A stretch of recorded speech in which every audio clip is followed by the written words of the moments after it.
আসসালামু আলাইকুম। আশা করি সবাই সুস্থ আছেন, ভালো আছেন। আলহামদুলিল্লাহ আমরা সুস্থ আছি, ভালো আছি।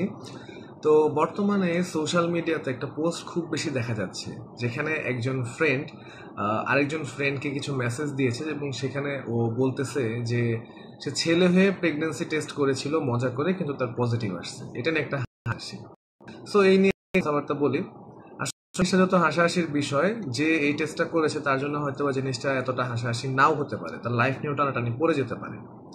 মূলত প্রেগন্যান্সি টেস্টের সময় যখন ইউরিন টেস্টটা করা হয়, সেক্ষেত্রে কি হয়, একজন মা যখন গর্ভবতী হয়, তো গর্ভাবস্থায় তার বডির ভিতরে একটা হরমোন প্রডিউস করে, human chorionic gonadotropin hormone.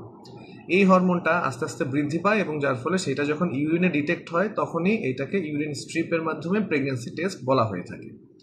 So এই ইউরিনের যে হরমোনটা যে ইনক্রিজ করলো, হিউম্যান কোরিওনিক গোনাডোট্রপিন হরমোন বা বিটা এইচসিজি হরমোন, তো এই হরমোনটা ছেলেদের বডিতেও থাকে, কিন্তু খুবই অল্প পরিমাণ, যেটা নন ডিটেক্টেবল।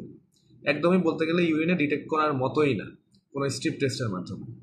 তো এই সব জিনিস বেড়েও যেতে পারে একটা ছেলের বডিতে। কখন কখন বাড়তে পারে? যদি তার টেস্টিকুলার ক্যান্সার থাকে অথবা কোরিও কার্সিনোমা থাকে। দুইটাই কিন্তু very very dangerous cancer. So প্রথমত এটাই বলবো যে কোনো ছেলে যদি প্রেগনেন্ট কিনা এটা জানার জন্য টেস্ট করতে চায়, তাহলে সেই ক্ষেত্রে তার টেস্ট করার দরকার নাই।